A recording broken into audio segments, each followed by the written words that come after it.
Sebelum kita memulai ceramah Dhamma malam ini, kita memulai dengan melakukan penghormatan kepada Buddha. Namo tassa bhagavato arahato sama sambuddhassa. Namo tassa bhagavato arahato sama sambuddhassa. Namo tassa bhagavato arahato sama sambuddhassa.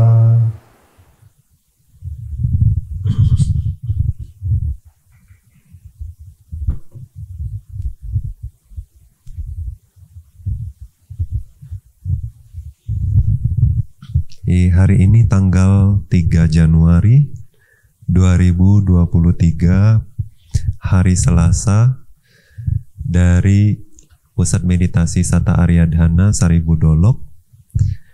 Kita melanjutkan penjelasan tentang Sabba Sawasutta. Nah, hari ini adalah ceramah terakhir perihal Sabba Sawasutta. Jadi Bante lanjutkan. Terakhir itu kita sudah sampai mana? Adiwasana. Nah, jadi menyingkirkan asawa dengan bersabar. Nah, jadi kemarin sudah kita bahas berbagai cara bersabar. Untuk bersabar ternyata harus merenung dulu ya. Kadang merenung perihal supaya tidak terlahir, atau kita bisa renungkan penderitaan di alam samsara, di alam rendah. Nah, dari sana setelah kita ngelihat ya bahaya tanpa kesabaran, jadi kita berusaha sabar. Nah, itu sudah dijelaskan di pertemuan sebelumnya. Jadi pertemuan kali ini kita lanjut ya. Yang berikutnya apa? Pariwajana. Ya, pariwajana artinya adalah menghindari, ya. Menyingkirkan asawa, menyingkirkan kotoran batin ini dengan cara penghindaran gitu ya.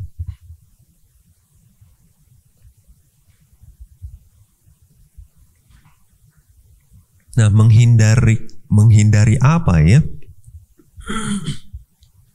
Buddha melanjutkan paragraf berikutnya dengan menyatakan demikian. Kata meca bhikawe asawa pariwajana pahataba.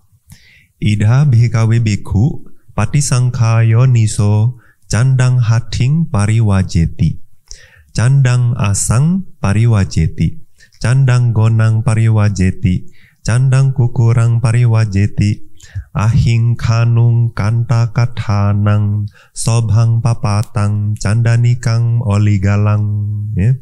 Yatharupe anasane nisinang yatharupe agocare carantang yatharupe papake mite bhajantang winyu sabrahmacari papake suthane su okapeyung so tanca anasanang tanca agocarang teca papake mite patisangkhayo niso pariwajeti. Buddha bilang setelah seorang biku merenung dengan bijaksana, dia menghindari apa? Candang hating, ya? Gajah yang galak, gajah yang buas, ya, gajah yang liar. Nah, berarti nggak cuma gajah ya, terus Buddha lanjutin kuda, ya, terus sapi atau banteng, ya, kerbau, terus anjing, ya, terus ular. Terus bahkan ini tidak hanya makhluk hidup tapi juga benda mati. Seperti apa? Yang apa? Tunggul ya, akar pohon itu ya yang masih nonjol di tanah. Terus seperti juga tunggul yang berduri ya. Terus ini apa itu? Kayak retak di tanah gitu ya, yang bisa seperti jurang ya. Nah, itu harus dihindari. Terus bahkan menghindari kayak lumpur, ya, parit, ya, lumpur. Nah, itu yang tempat pembuangan comberan itu ya. Nah, jadi perlu menghindari tempat-tempat seperti ini. Jadi tidak hanya menghindari makhluk hidup yang bisa membahayakan, ya, atau yang bisa menimbulkan asawa. Nah, kalau dari sini sepertinya hewan-hewan berbahaya, ya.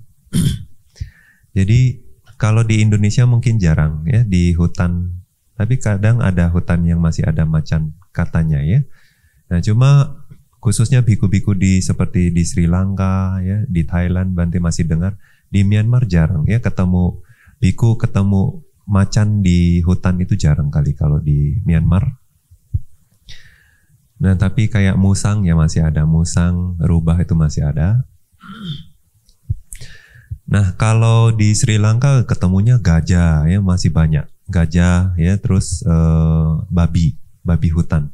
Tapi babi hutan Myanmar enggak begitu berbahaya, ya, malah enggak takut orang, bersahabat. Nah, tapi kalau gajah dia kadang buas, bisa menyerang, ya. Nah, terus masih ada, ya, kalau di Thailand katanya masih ada macan begitu. Nah, sebetulnya tempat-tempat seperti ini bukannya kita malah sengaja pergi, ya, berarti, ya, kalau Buddha menyarankan untuk menghindari, kan berarti, ya. Karena apa, ya? Nah, di kata-kata jelasin, karena ya berbahaya dong, ya, bisa mati. Nah, kalau tidak menghindari hewan-hewan seperti ini, alih-alih bisa menyingkirkan asawa, alih-alih bisa berlatih di tempat itu, ya, malah nggak pernah berlatih dengan tenang, gitu. Oke, ada yang bilang, oke, kita sebarin meta dong, iya enggak? Sebarin meta, iya. Ya kalau dia menerima meta kita, ya enggak? Terus kalau meta kita besar sampai bisa mempengaruhi batin mereka, iya. Tapi enggak selalu mungkin, ya. Nah, terus belum di momen-momen kita namanya tinggal di hutan, bisa aja sakit, ya, bisa aja fisik lagi drop, enggak prima. Kalau fisik enggak drop, gimana sih meditasi? Kalau fisiknya lagi lemah gitu, batin juga tumpul, ya. Mau kirim meta gimana, ya enggak? Berbahaya. Jadi, ya, kalau batin selalu prima itu lain hal, ya. Kalau meninggal waktu batin lagi prima pun juga masih aman, ya, bisa meditasi. Nah, jadi kalau perlu hindari, ya, bukannya kita cari gara-gara gitu. Nah, itu maksud Buddha, itu menghindari, ya. Nah, terus juga kenapa katanya menghindari kayak jurang, ya, terus ya itu seperti jurang, ya, kayak retakan di tanah gitu, ya. Nah, itu supaya ya tidak kejepit di sana, nggak jatuh di sana, ya. Jadi tidak apes gitu, tiba-tiba mati gitu, ya. Nah, karena niatnya biasanya ke tempat seperti itu, ke hutan, ke gua, ya, ke jurang gitu kan, tujuannya untuk menyepi, untuk berlatih, ya. Nah, alih-alih melanjutkan latihan, malah berhenti latihannya di kehidupan itu, ya. Nah, terus katanya juga perlu menghindari parit, perlu menghindari kayak tempat-tempat yang apa, ya? Itu berarti semak, ya, semak katanya, semak berlumpur, ya. Nah, kenapa? Katanya di sana tuh banyak yaka. Banyak yaka. Nah, ngomong-ngomong tentang yaka, ya, sedikit di sini tidak dijelasin, tapi Bante ada riset sendiri perihal yaka di Tipitaka, ya, Kamus Tipitaka. Nah, dijelaskan yaka itu memang bisa membunuh, ya. Jadi memang makan orang, kan, ya. Nggak cuma makan orang, tapi juga makan hewan-hewan, ya.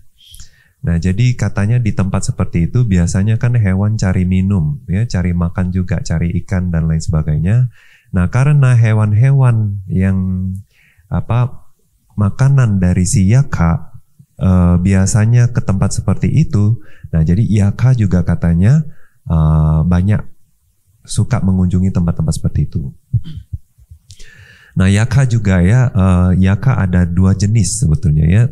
Kita bilang yaka yang rendah, ya, seperti pelayan. Kalau yaka yang tingkat rendah itu katanya pelayan dari raja dewa sebelah utara, ya, Kuwera, Raja Kuwera, ya, Dewa Kuwera. Nah, biasanya katanya mereka bergiliran ya untuk melayani Raja Kuwera itu. Jadi untuk apa? Nimba air katanya, untuk mandinya, untuk air minumnya, ngambil air itu dari Danau Otata di Himalaya sana ya. Jadi katanya airnya itu sangat jernih ya, hanya tersentuh oleh matahari saat tepat matahari itu di atas kepala ya, berarti tengah hari. Hanya waktu yang sebentar aja, jadi airnya tuh sejuk banget katanya, jernih banget ya. Nah itu katanya tempat mandi para dewa, juga kadang-kadang para Buddha, Paceka Buddha, para arahat yang punya abhinya bisa datang ke sana meditasi ya.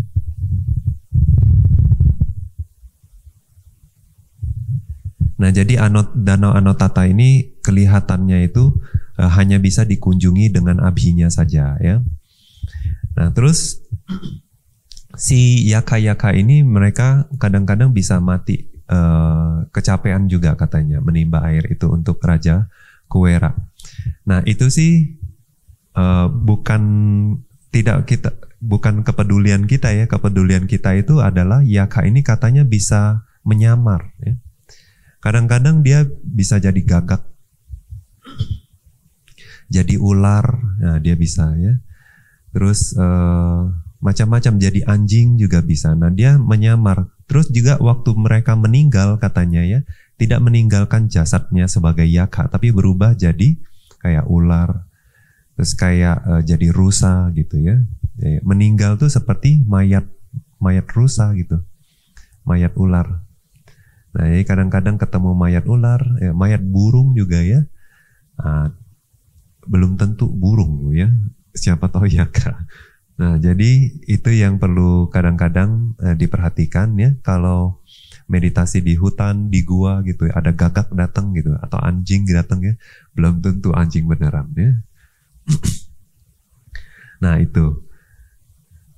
Terus kalau yang enggak begitu sakti ya, yakanya, nah mereka biasanya makan sesuatu yang sudah dikurbankan ya, atau ya memang yang sudah meninggal, mayat ya, mayat hewan, mayat di kuburan gitu.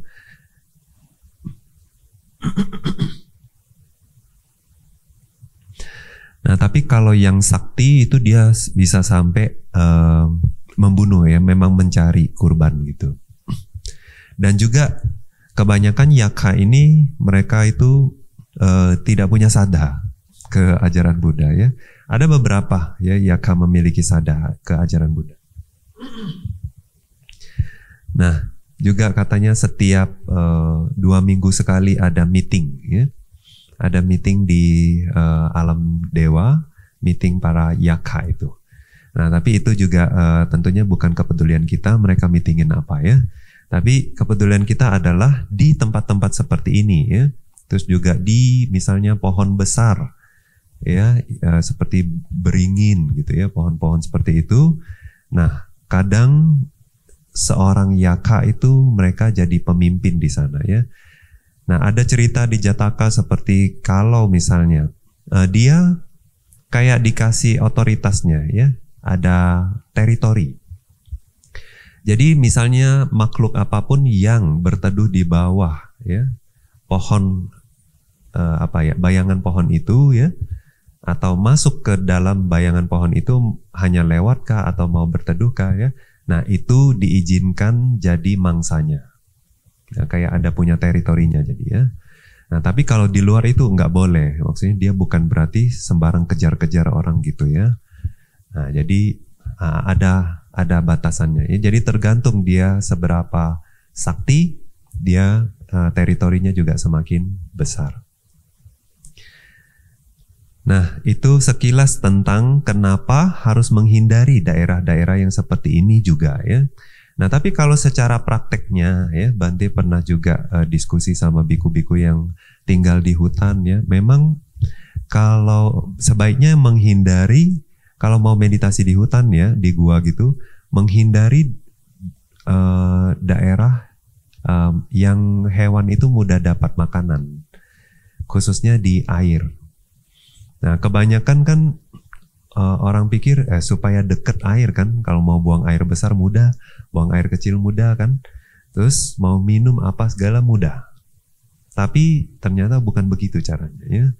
Justru di daerah seperti itu yang macan ya, yang mau cari hewan-hewan itu malah cari mangsa di situ. Ya, nah jadi hindari. Terus kalau perihal bawa makanan ya pulang ke hutan juga hati-hati ya. Jadi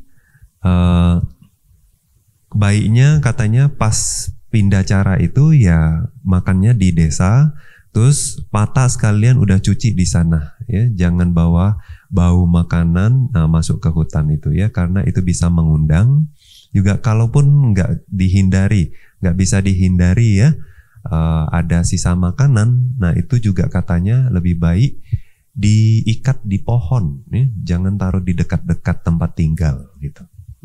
Nah itu ada beberapa ya cara tinggal di hutan ya, untuk menghindari daerah-daerah yang berbahaya. Nah terus juga di sini ada Buddha bilang bahwa yatharupe ago care carantang ya, yatharupe papake mite bahajantang winyu sabramacari papake sudhanesu okapeyung ya. Nah ini harus dihindari juga beberapa tempat ya yang disebut dalam Pali sebagai agocara. Agocara artinya jangan dikunjungi ya. Nah itu apa? Tempat seperti apa? Nah di sini sebetulnya hanya disebutkan sedikit.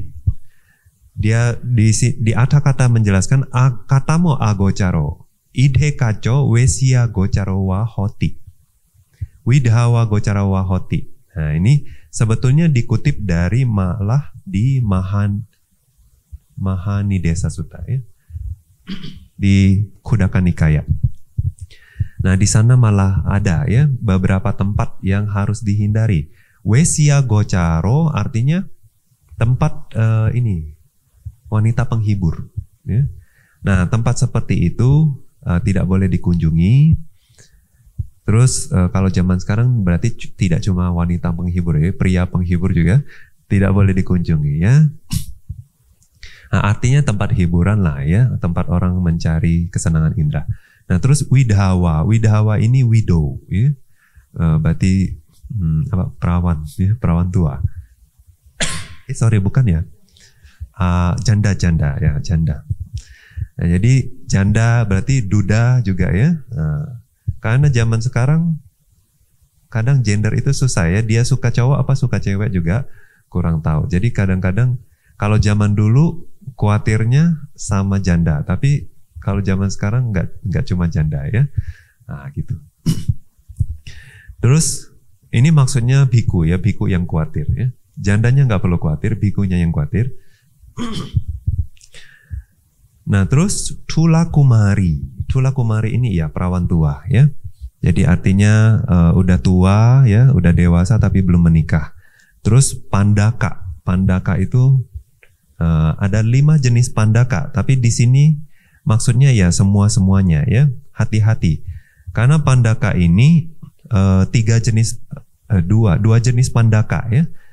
Itu adalah ini lelaki yang suka sesama jenis ya, gay. Nah itu 2 jenis pandaka. Yang ketiga adalah kasim. Kasim artinya berarti sudah dikebiri ya, cowok tetapi dikebiri. Yang keempat itu adalah memang lahirnya nggak punya ya, memang lahir nggak punya kelamin. Nah itu ya, tapi kalau dilihat fisiknya cowok ya, fisiknya cowok tapi nggak punya kelamin cowok, juga nggak punya kelamin cewek. Nah yang kelima ya, sorry bukan yang nggak punya kelamin, tapi yang justru punya 2 kelamin ya, punya 2 kelamin. Jadi kalau istilahnya tuh hermafrodit ya, kalau istilah kedokterannya. Sama yang satu lagi itu, nah ini mungkin susah diketemukan zaman sekarang, entah ada entah anda ada. Tapi hari ini kita nggak ada dokter, jadi kita nggak bisa cross check. Jadi katanya itu ada kalanya dia cowok, ada kalanya dia cewek, gitu ya. Nah, pakha pandaka namanya. Jadi pakha itu per 2 mingguan ya, per 15 hari. Jadi setengah bulan dia cowok, setengah bulan dia jadi cewek gitu ya. Nah itu ada 5 jenis pandaka. Nah semuanya perlu dihindari ya, karena katanya biasanya orang-orang seperti ini dia nafsunya besar ya, perlu dihindari katanya. Nah terus bikuni ya, tempat tinggal bikuni juga perlu dihindari. Terus panagara artinya tempat jual alkohol ya, tempat jual alkohol. Terus kalau berasosiasi dengan raja ya, berasosiasi dengan menteri, orang-orang pemerintahan lah ya, sama berasosiasi sama pertapa-pertapa yang berpandangan salah. Nah ini juga perlu dihindari, artinya berasosiasi secara dekat gitu ya. Nah itu tidak disarankan. Ya tentunya banyak hal ya, kalau berteman sama mereka, karena mereka juga banyak musuh ya, takutnya kita malah nggak aman ya. Tapi kalau berasosiasi cuma ketemu ramah-tamah aja, oke, nggak apa-apa ya.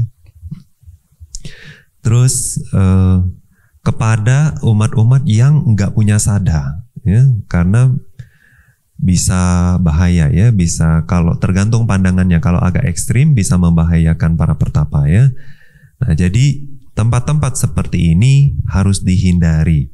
Nah bahkan di Winaya disarankan untuk tidak pindah cara ke tempat-tempat seperti ini ya. Nah tapi misalnya bukan berarti janda nggak boleh berdana dong ya, enggak. Ya masa nggak boleh ketemu biku, nggak boleh diskusi biku, bukan ya. Tapi kalau mereka misalnya ada mengundang ya, kalau sendiri jangan masuk ya, kalau sendiri jangan masuk. Kalau sangga oke ya, kalau ada teman, ada cowok oke, masuk enggak apa-apa. Atau misalnya kayak Ambapali kan wanita penghibur ya. Nah tapi dia yang keluar rumah melayani ya. Kadang dia undangnya sangga gitu ya ke dalam. Nah kalau dia waktu kita pindah cara, katanya tempat seperti ini kita harus skip, harus kita lewati ya. Misalnya rumah wanita penghibur atau rumah janda ya, rumah perawan tua. Nah kita harus nggak boleh tunggu di luar ya, apalagi masuk ke dalam. Tapi kalau orangnya sudah siap keluar mau berdana, enggak apa-apa, kita terima ya. Nah itu beberapa tempat yang perlu dihindari, karena apa? Asawa bisa mudah muncul ya, yang tempat-tempat seperti itu. Nah jadi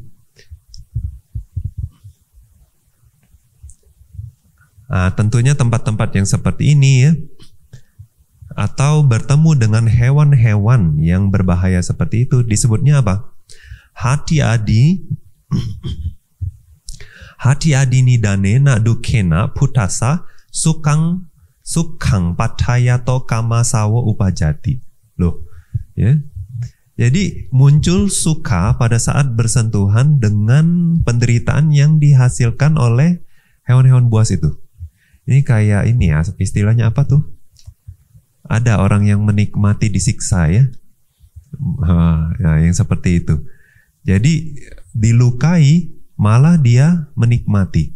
Nah yang seperti itu malah muncul apa? Kamasawa ya, kamasawa muncul. Kemudian kalau berpikir bahwa di tempat yang lain ya, seperti di alam dewa, di alam Brahma, enggak ada tempat ini. Jadi nanti merindukan atau ada muncul keinginan untuk terlahir di alam-alam yang lebih tinggi untuk menghindari dukkha tersebut ya. Jadi dengan demikian bahawa-sawa muncul ya. Terus saya dipijak sama gajah, saya ya. Terus saya dibawa atau diseret sama kerbau misalnya gitu ya. Nah jadi waktu itu muncul pandangan salah tentang saya ya, atau ini sakitnya saya dan lain sebagainya ya. Itu muncul ditthi asawa, pandangan salah. Kemudian segala sesuatu yang berasosiasi dengan kama sawa, bhava sawa, ditthi sawa tentunya berasosiasi juga dengan awija sawa. Nah jadi dengan demikian, karena berasosiasi sama hewan buas dan tempat-tempat yang tidak pantas dikunjungi tersebut ya, yang perlu dihindari tersebut, bisa terhindar ya. Kalau bisa menghindari tempat tersebut artinya bisa terhindar dari munculnya 4 jenis asawa ini gitu ya. Oleh sebab itu Buddha bilang yang hisab hikawe apariwajayato upajeyung asawa wigata parilaha. Bagi mereka yang tidak menghindari ini kan muncullah asawa, akhirnya panas ya. Karena asawa pada saat munculnya panas, juga pada saat menerima wipaka hasil dari asawa, kemunculan asawa tersebut juga sifatnya panas, membuat menderita. Terus pariwajayato ewangsa te asawa wigata parilaha nahonti. Jadi bagi mereka yang menghindari tempat-tempat seperti ini, menghindari hewan-hewan ya berbahaya seperti ini, tidak muncul demam yang diakibatkan oleh kemunculan asawa gitu ya. Ime wucanti bikawe asawa pariwajana pahataba. Dengan demikian ya, saya sudah menjelaskan para biku bagaimana menyingkirkan asawa dengan penghindaran atau menghindari. Nah, yang berikutnya adalah winodana pahataba. Artinya apa? Menghapus ya atau melenyapkan, winodana.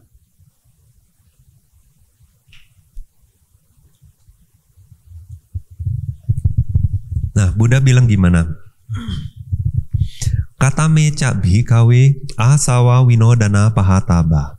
Bagaimana para biku ya menyingkirkan, seseorang seharusnya menyingkirkan asawa dengan pelenyapan ya.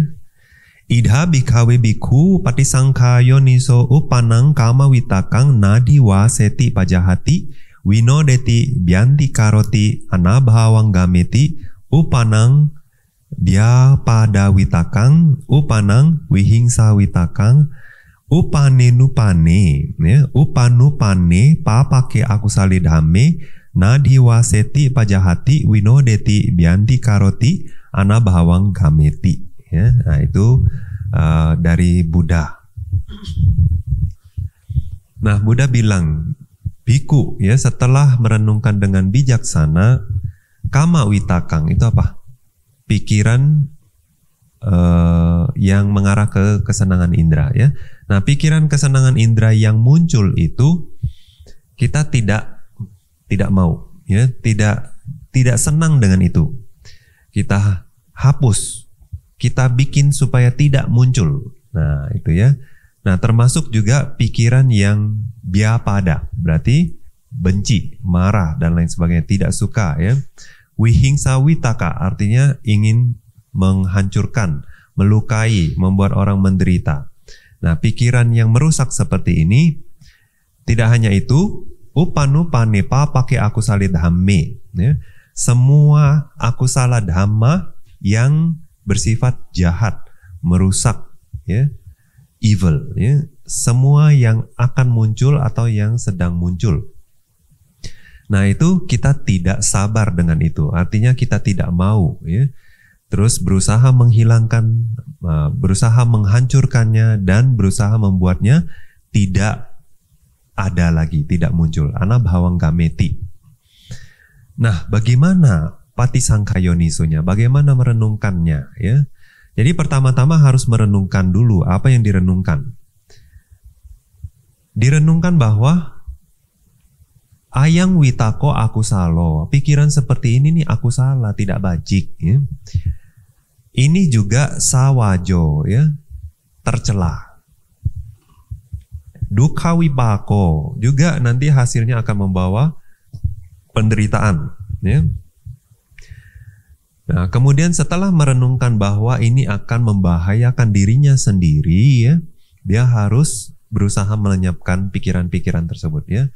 Pikiran yang suka kesenangan indera ya, pikiran yang marah, membenci, iri, pelit ya.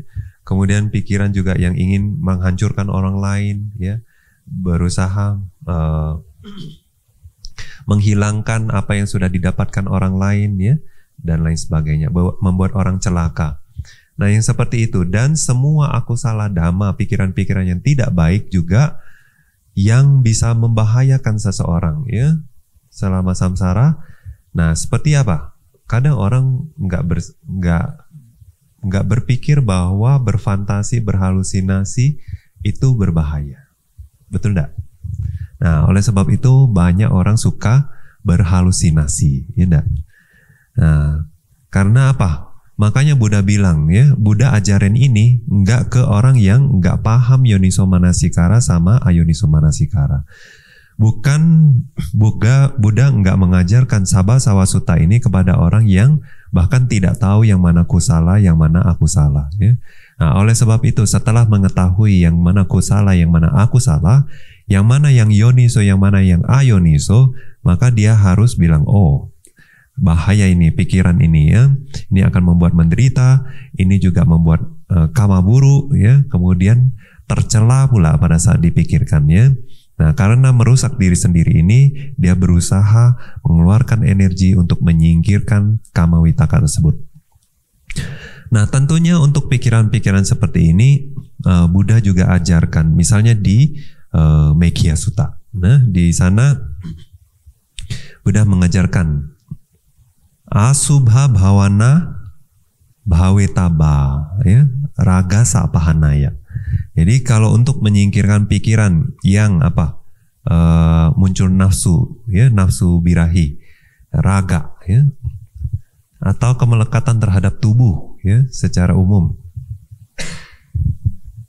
Buddha sarankan untuk melatih asubha bhawana, ya, merenungkan sifat menjijikkan dari tubuh atau dari mayat, ya, atau bahkan dari orang yang masih hidup tapi merenungkan organ-organnya gitu. Nah, itu juga ada. Nah, dengan demikian sudah bisa menyingkirkan raga.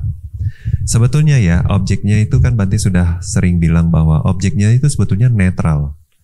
Ada orang ngelihat, iya sebetulnya ngelihat mayat ya, itu akusala wipaka berbuah. Oke, karena objek yang tidak indah ya, sudah jelek seperti itu. Ya, waktu melihat, waktu mencium juga sudah akusala wipaka muncul. Nah, tapi ada orang yang meskipun ngelihat itu akusala, tapi karena ada yoniso manasikara, jadi memperhatikan objek tersebut, merenungkannya sebagai asubha gitu. Ada juga banyak ya di zaman Buddha, juga di Sri Lanka ya, cara berlatih dijelaskan di Pitaka Adhakatha ya.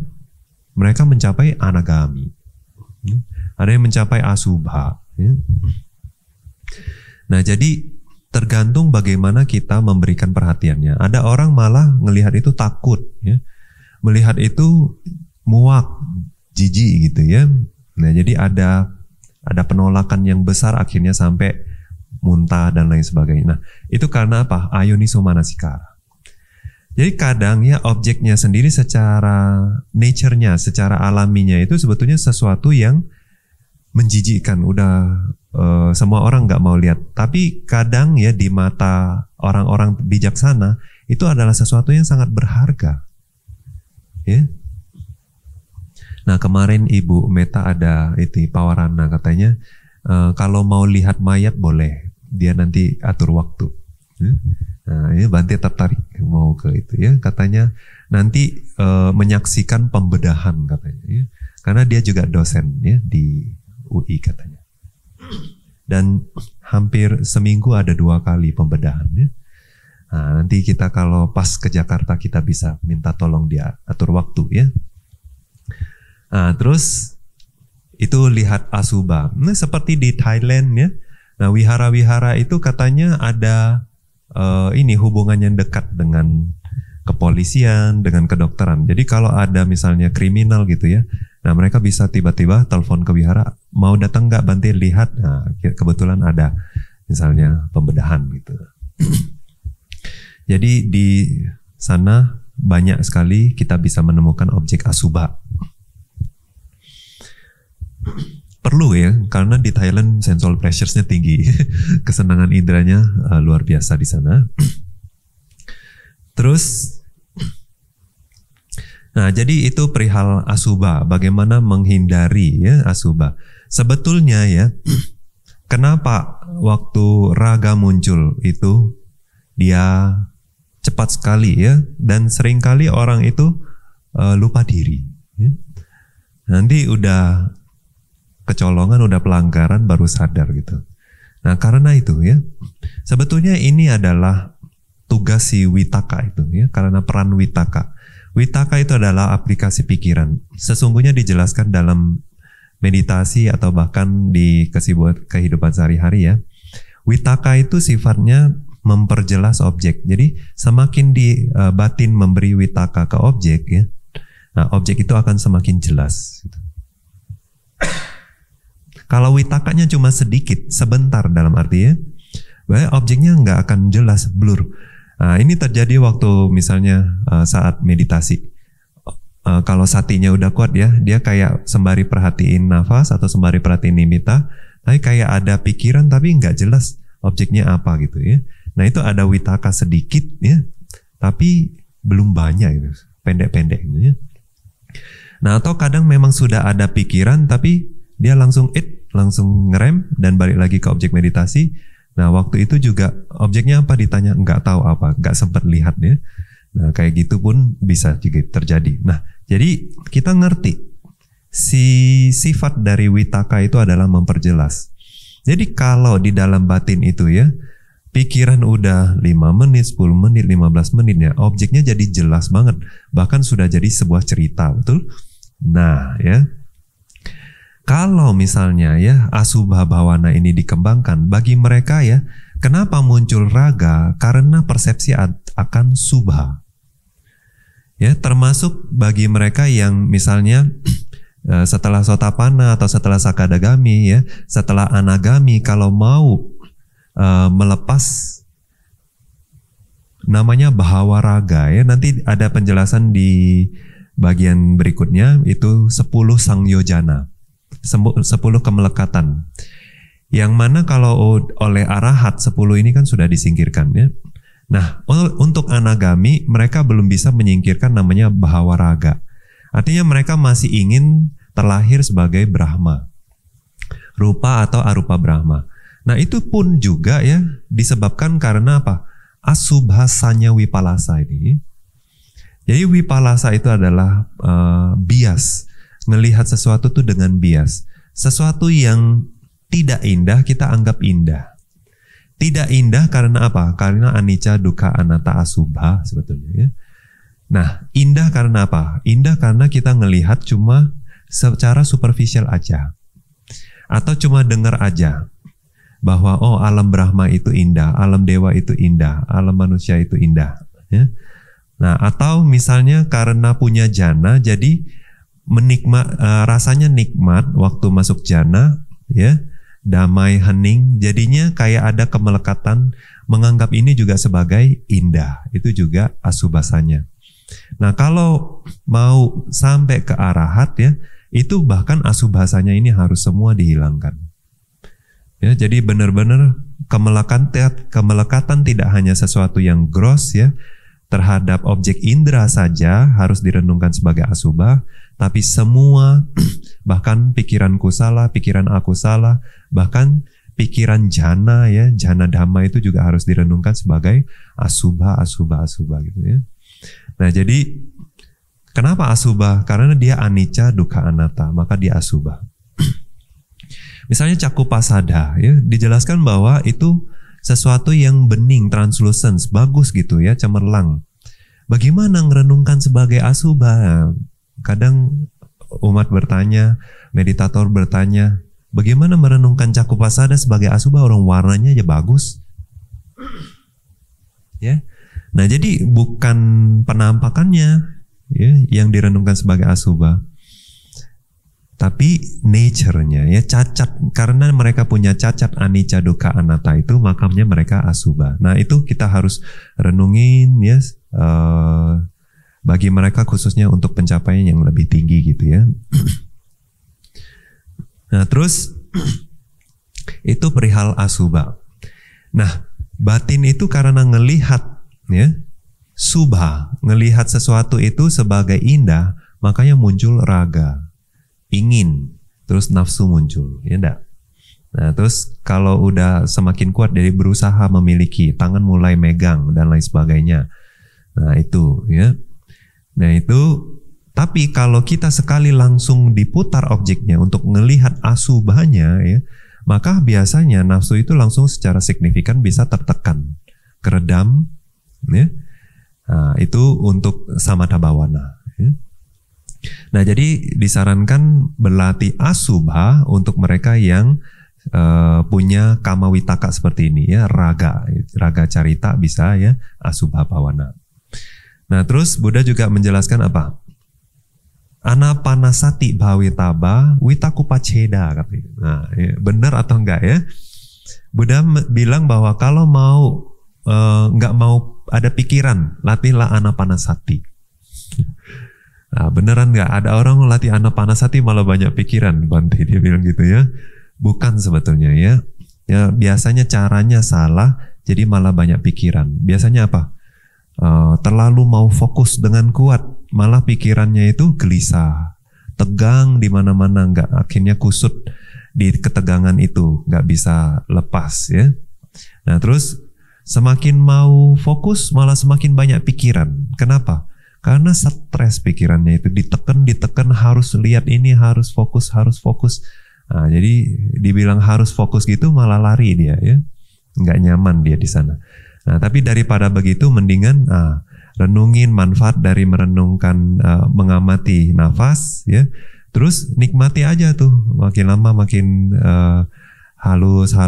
Cuma jangan terlarut ya dalam kenikmatan itu. Nah, cuma harus mindful selalu. Ya ingat nafas ya. Nah itu harusnya pikiran semakin lama semakin dikit. Makanya ini Buddha yang bilang ya, berlatih anapanasati untuk menstop pikiran. Jadi kalau makin banyak pikiran, nah itu mungkin ada yang nggak balance ya, nggak seimbang, waktu fokusnya salah ya. Biasanya usaha terlalu banyak atau ekspektasi terlalu tinggi ya. Nah terus Buddha lanjutkan meta ya. Bhawetaba, meta bhawana bhawetaba apa? Patiga ya, untuk menyingkirkan rasa marah ya, benci, tidak suka. Nah itu udah dijelaskan oleh Buddha ya. Nah jadi kalau untuk pikiran-pikiran seperti ini dia kadang ganti objeknya karena nature-nya sama sekali berbeda, maka dia bisa teredam secara signifikan ya. Nah dengan demikian Buddha menjelaskan bahwa bagi mereka yang ya, tidak melenyapkan pikiran-pikiran yang berbahaya ini ya, nah itu akan panas oleh si asawa ini ya. Nah bagi mereka yang bisa menyingkirkan, tidak muncul ya demam asawa tersebut. Nah kita lanjut yang terakhir. Buddha ajarkan apa? Metode yang terakhir, bhawana pahataba ya. Jadi seharusnya menyingkirkan ya, asawa dengan pengembangan di sini ya. Buddha pakai kata bhawana. Nah, kata bhawana ini sering diterjemahkan sebagai meditasi. Nah, tapi kurang bagus. Sebetulnya apa? Maknanya itu adalah karena pengembangan yang berulang-ulang. Makanya dia disebut sebagai bhawana. Jadi enggak cuma perihal meditasi ya. Sebetulnya kayak kita ngembangin kualitas-kualitas batin yang baik, misalnya seperti sabar ya, berulang kali, itu juga bhawana ya. Jadi semua pengembangan batin yang berulang kali itu bhawana. Jadi artinya yang tadinya lemah jadi kuat, yang tadinya sedikit jadi banyak. Itu makanya istilahnya adalah bhawana. Makanya Bante sering pakai kata pengembangan batin ya. Jadi kata bhawana itu. Nah, Buddha tanya, kata meca bhikawe asawa bhawana pahataba. Jadi bagaimana menyingkirkan asawa itu dengan pengembangan batin. Nah di sini ya, waktu sudah dibaca, ternyata Buddha nggak cuma menjelaskan tentang perihal pengembangan batin. Kan Bante di awal udah jelasin ya, dasana pahataba itu untuk mencapai apa? Tingkat kesucian sotapanna. Nah, 5 yang di tengah itu hanya untuk meredam aja ya, kotoran batin supaya tidak keluar atau supaya tidak semakin menjadi-jadi. Nah, yang terakhir ini perihal apa? Untuk uparimaga katanya ya. Untuk 3 maga yang lebih tinggi ya, untuk sakadagami, anagami dan arahat. Ya. Nah, jadi gimana caranya? Idha bikawe biku pati sangkhayo niso sati sambojanggang bhaveti. Wiwekani sitang wiragani sitang wirodhani sitang wosaga parinaming. Nah, kemudian dhamma wicaya sambojanggang, wirya sambojanggang, piti sambojanggang, pasadi sambojanggang, ya, samadhi sambojanggang, upeka sambojanggang. Ada yang skip ya? Total 7 ya. Sati, dhamma wicaya, piti, ya, wirya dulu, wirya, piti, pasadi, samadhi, upeka ya. Total aja ada 7, namanya bojangga. Sata bojangga artinya ya. Sata 7, bojangga itu dari kata bodhi angga katanya ya. Bodhi adalah pencerahan, angga itu adalah bagian atau seringkali diterjemahkan sebagai faktor. Jadi 7 faktor pencerahan. Nah, terus dijelaskan kenapa 7? Kenapa Buddha ajarkan 7 katanya? Nah, itu kenapa dijelaskan 7? Karena dia itu meredam 2 hal katanya. Yang satu meredam kemalasan tinamida, ya. Yang berikutnya adalah meredam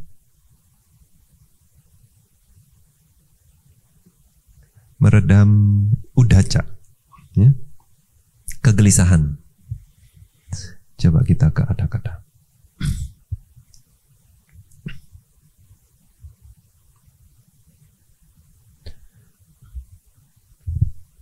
Ya, jadi kalau di Palinya disebut sebagai lina. Ya.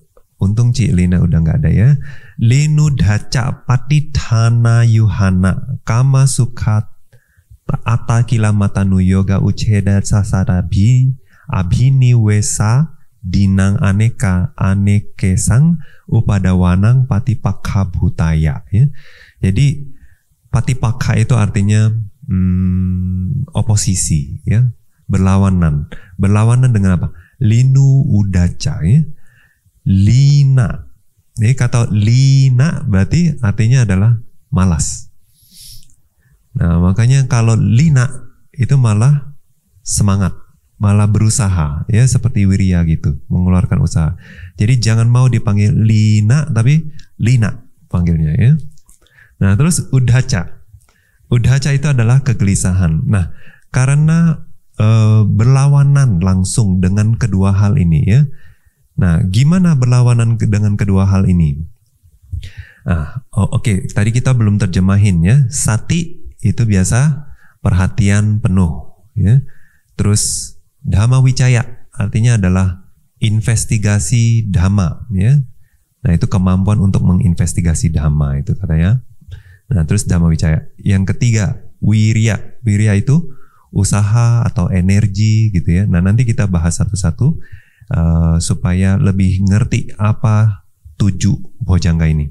Yang keempat adalah piti. Piti itu sering diterjemahkan sebagai kegiuran ya. Tapi Bante lebih suka ketertarikan ya. Batin itu tertarik ke objek.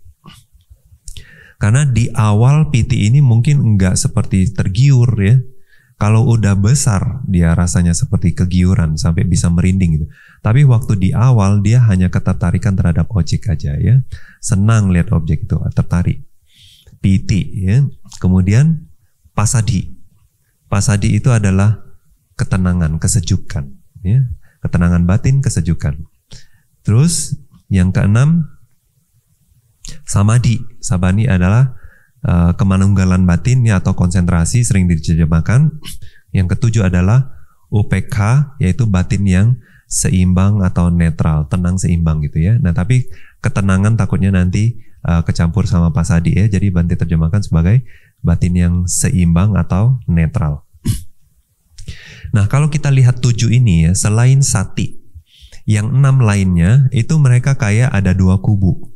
Yang satu sifatnya lebih aktif, yang satu sifatnya lebih pasif ya. Nah, misalnya kalau lina ini muncul ya, kemalasan. Jadi kita harus ngembangin sisi yang aktifnya. Sisi yang aktif itu yang mana?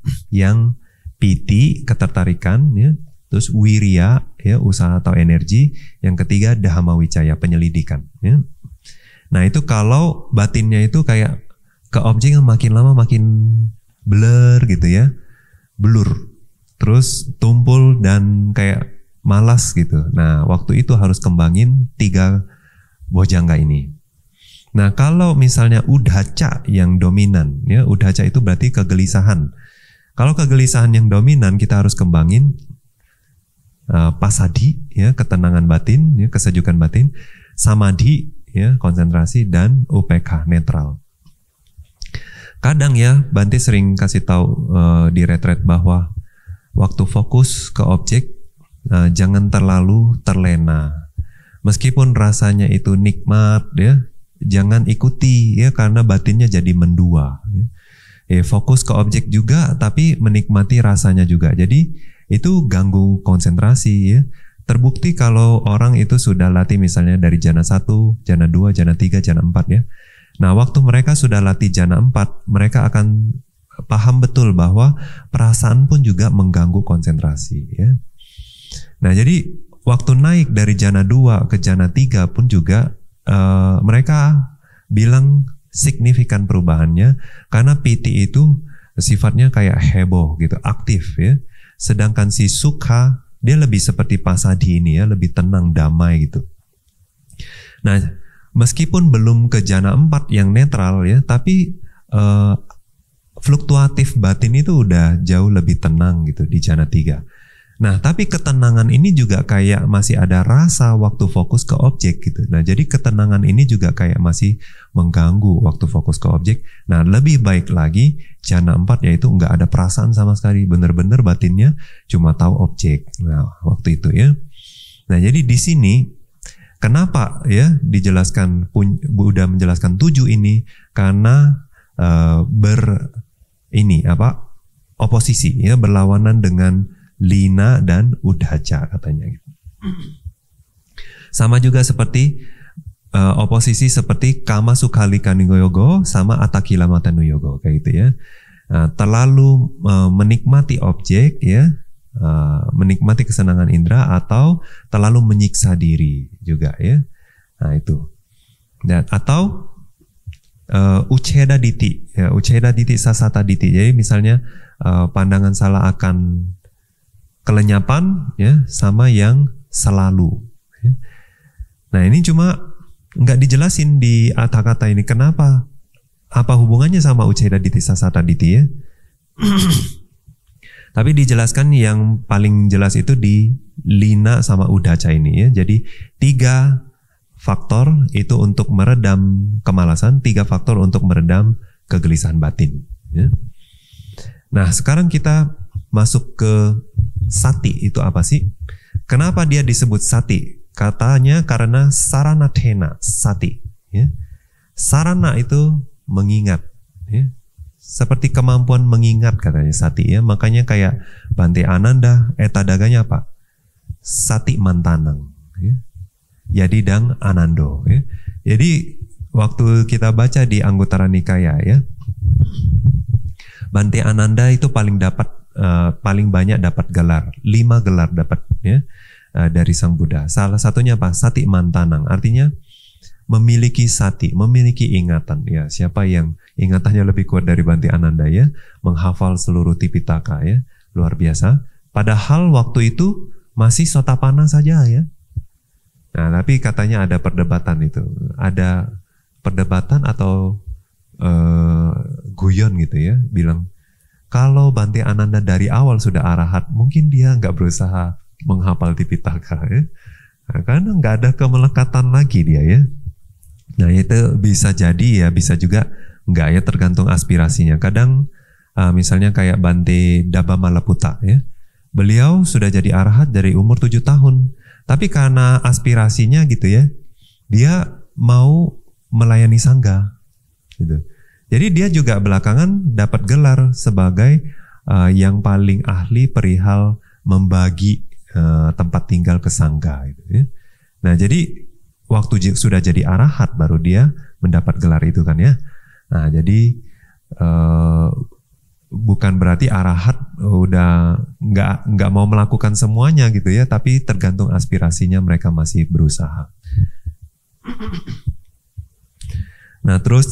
Nah itu perihal kenapa ya dari katanya sarana itu mengingat. Jadi sati ini ada kualitas yaitu ingatan.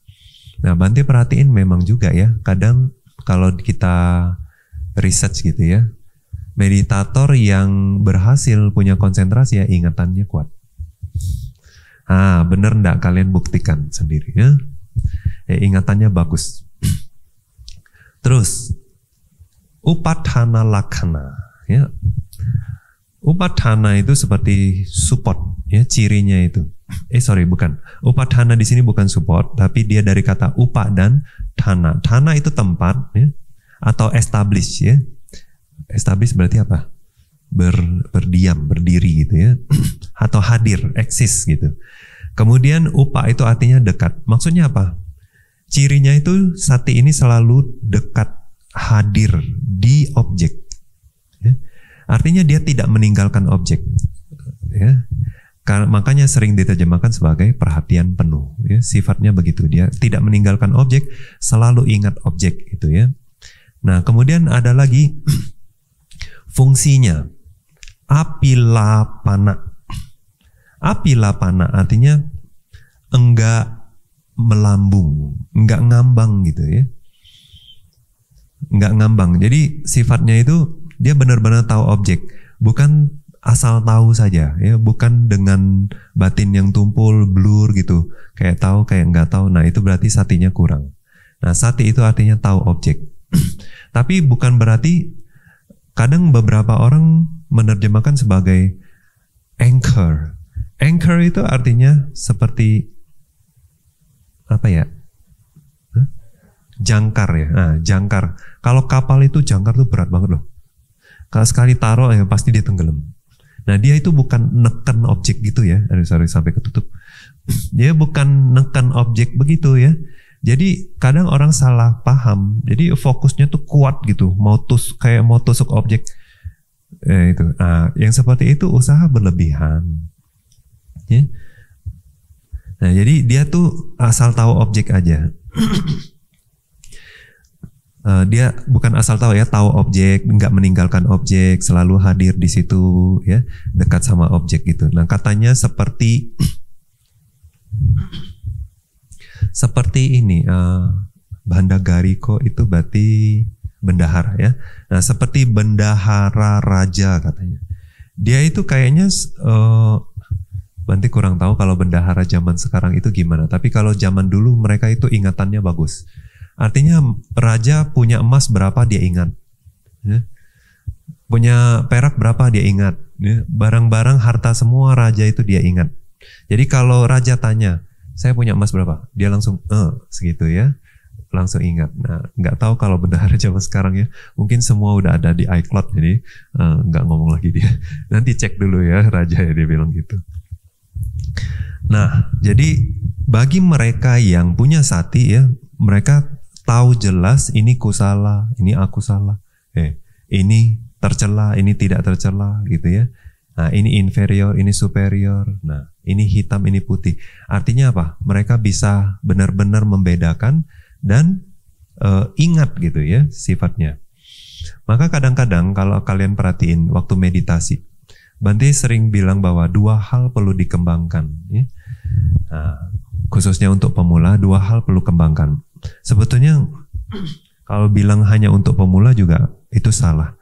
Sampai latih Vipassana juga dua hal ini perlu dikembangkan. Apa? Yang pertama adalah kalau pikiran mengembara, mesti ingat balik ke objek. Nah, biasanya ini yang dikembangkan dulu. Baru yang keduanya yang perlu dikembangkan adalah yaitu perhatian yang terus-menerus ke objek gitu ya, untuk waktu yang lama. Nah, oleh sebab itu sati itu dia punya kualitas mengingat gitu.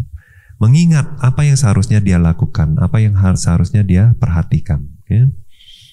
Nah, itu sifat si sati gitu. Katanya perumpamannya seperti orang jalan bawa mangkok itu penuh air atau minyak gitu. Nah, sedangkan di belakangnya itu kayak ditodong pisau gitu. Kamu harus jalan dari sini ke sana, nggak boleh netes sedikit pun. Nah, bayangkan batin dia itu seperti apa? Benar-benar sati katanya. Kita bayangin kalau kita bawa air penuh ya, hati-hati. Berarti sifat si sati juga jadinya perhatian penuh gitu, hati-hati. Ya. Jadi mengingat, hati-hati, perhatian penuh ya, nggak meninggalkan objek. Tapi bukan sampai kuat-kuat pegangnya, pegang kuat-kuat gitu, bukan juga. Nah terus, asamoharasa fungsinya juga supaya tidak kayak, yaitu tumpul ya, asamoha di sini tidak sadar gitu, kayak tidak sadar, kayak seperti moha gitu. Ya, seperti delusi. Jadi dia tahu jelas objek ya gitu ya. Nah, penyebab terdekatnya apa? Kalau menurut kata dari sutta ini, gocara abhimuka bhava pacupattana ya. Artinya objeknya. Berhadapan dengan objek. Berhadapan langsung dengan objek seperti itu adalah penyebab terdekat munculnya si sati. Nah, tapi di Abhidhamma ada jelasin juga ya. Tirasanya. Nah, tirasanya artinya sanya. Sanya adalah persepsi. Persepsi yang kuat. Terhadap apa? Objek. Maksudnya gimana persepsi yang kuat terhadap objek? Bukan berarti objeknya itu sendiri jelas sekali. Ya, baru bisa muncul sati. Oke, ya, bagi pemula perlu gitu. Objeknya perlu jelas sekali ya. Baru sati itu kayaknya mudah gitu di objek. Tapi bukan berarti misalnya seperti newasanya nasanya ya tanah jana ke-8 ya. Objeknya apa? 4 nama dhamma gitu ya. 4 nama dhamma dari jana yang sebelumnya. Nah, itu sesuatu yang abstrak ya, fenomena batin. Gimana pegangnya? Tapi sati itu yang penting persepsi terhadap objek itu kuat, jelas. Kalau persepsi akan objeknya jelas ya, memang sudah dibatasi dengan baik ya. Nah, jadi sanyanya itu jelas, persepsi akan objek itu jelas sehingga sati bisa mengambil objek dengan jelas. Nah, itu kadang-kadang Bante jelaskan bahwa pada saat meditator sudah nafas ya berubah jadi nimitta. Di awal mungkin nimitta nggak jelas. Nah, ada beberapa meditator buru-buru mau fokus ke nimitta. Nah, waktu fokus ke nimitta karena nimittanya samar-samar nggak jelas gitu ya. Jadi dia persepsinya belum kuat terhadap objek. Karena persepsi belum kuat, satinya juga sulit dipertahankan ke objek. Jadinya kadang-kadang ya nimittanya hilang lah ya. Atau dia nggak bisa pertahanin tuh satinya di objeknya. Nah, jadi kadang-kadang Bante bilang jangan buru-buru ya, masih aja di nafas terus ya. Kalau dia bisa berpindah sendiri ke objek, ke nimitta, nah itu kayaknya lebih bagus. Kebanyakan itu persentase berhasilnya itu dan waktu fokus juga lebih lancar. Persentasenya juga lebih tinggi keberhasilannya ya. Nah, jadi biasanya apa? Karena nafasnya biasanya waktu itu sudah halus.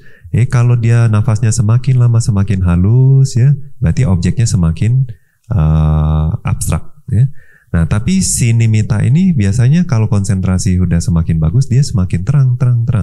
Jadi waktu itu otomatis batinnya mau apa? Berpindah ke objek yang mudah ditangkap. Nah, waktu itu karena dia sudah terang dan jelas, jadi satinya mudah tempel sana. Ya. Nah, itu dari sisi meditasinya ya. Makanya penyebab terdekat sati itu adalah tirasanya atau persepsi yang kuat terhadap objek ya.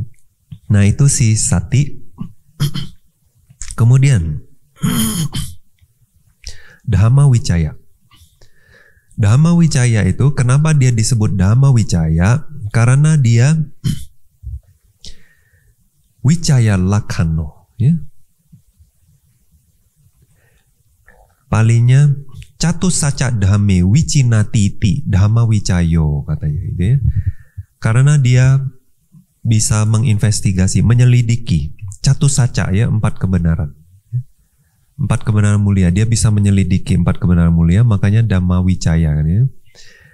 Nah, terus sifatnya apa? Obhasana raso ya. Berarti ini fungsi Wicaya Lakhano. Nah, cirinya itu adalah menginvestigasi ya.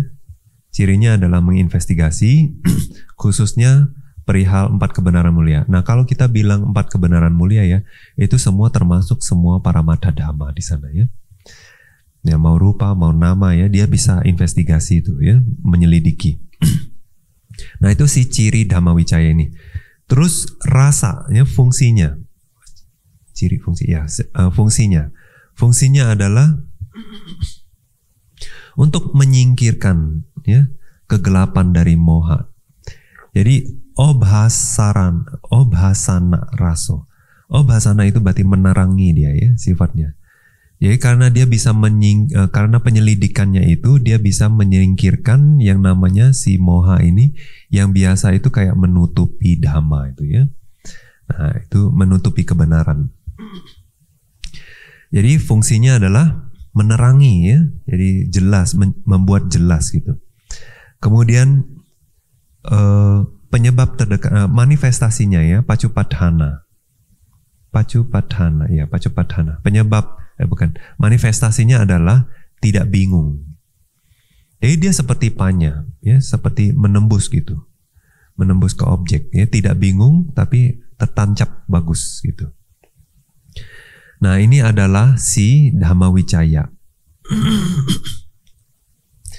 Kemudian wirya. Kenapa disebut wirya? Katanya wira bhavato widhina irayitabo irayitabato. Nah, irayitabato cak wiryang katanya gitu ya. Kenapa disebut sebagai wirya? Karena katanya dia nature-nya itu seperti wira ya, seperti orang yang kuat atau seorang pahlawan.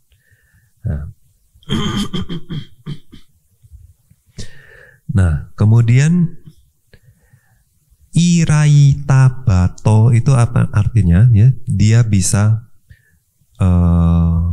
membuat muncul, menyelesaikan.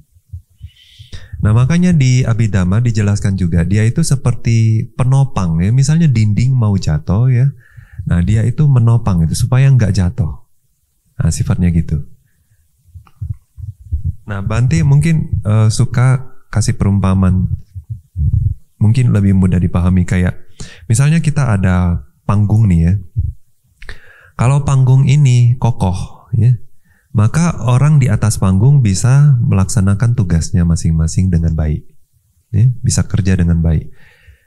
Nah, kadang kita bilang wirya itu tidak stabil atau kadang kebanyakan. Kalau kebanyakan itu kayak panggungnya goyang-goyang. Panggung goyang-goyang, kalau goyang-goyang ya, yang di atas juga kerja tuh salah-salah gitu ya. Nah, kalau nggak ada wirya, wiryanya kurang ya, itu panggung ambruk. Apa yang terjadi? Orang yang di atas juga ambruk. Nah, pada saat meditasi apa yang terjadi?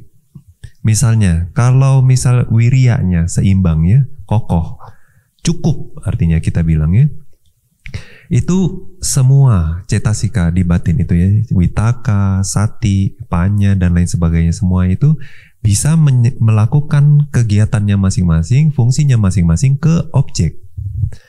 Witaka itu apa? Menggapai objek ya. Nah, itu dia berhasil menggapai objek. Nah, kalau wiryanya kebanyakan, dia itu kayak berusaha tapi nggak dapat gitu ya ke objeknya, atau kebanyakan gitu ya. Nah, juga semua cetasika yang lain ya. Jadi karena kan waktu meditasi itu betul-betul kan nggak ada siapa-siapa. Yang ada tuh cuma fenomena batin itu saling melakukan tugasnya masing-masing itu ya. Kayak kerjasama, jadi teamwork. Jadi untuk pegang objek pun juga itu karena kerjasama dari semua cetasika ini melaksanakan fungsinya dengan baik. Makanya bisa pegang objek dengan baik gitu. Perihal pegang objek bukan perihal sepele sebetulnya ya. Nah, kalau kita ngerti itu, benar-benar kita paham bahwa ya nggak ada diri ya, mereka itu benar-benar saling support gitu. Nah, wirya ini perannya penting. Kalau wiryanya cukup, yang Bante sering pakai istilah wiryanya balance, seimbang ya. Nah, waktu pegang objek itu dia dapat. Nah, terus batinnya juga hening dan tenang gitu ya, pegang objek. Nah, itu pada saat meditasi. Nah, kalau wiryanya kebanyakan gimana? Ya, batin itu kayak salah sasaran tuh ya. Karena salah sasaran, dia jadi nggak dapat objek, dia lari terus ya, lari pikiran atau ketiduran. Nah kalau sama sekali nggak ada wirya ya, nah ketiduran lah, ambruk katanya ya, ambruk dari objek. Nah itu sama sekali nggak bisa pegang objek lagi. Nah itu ya, wirya kebesaran pas sama terlalu kurang. Nah itu sifat si wirya ya.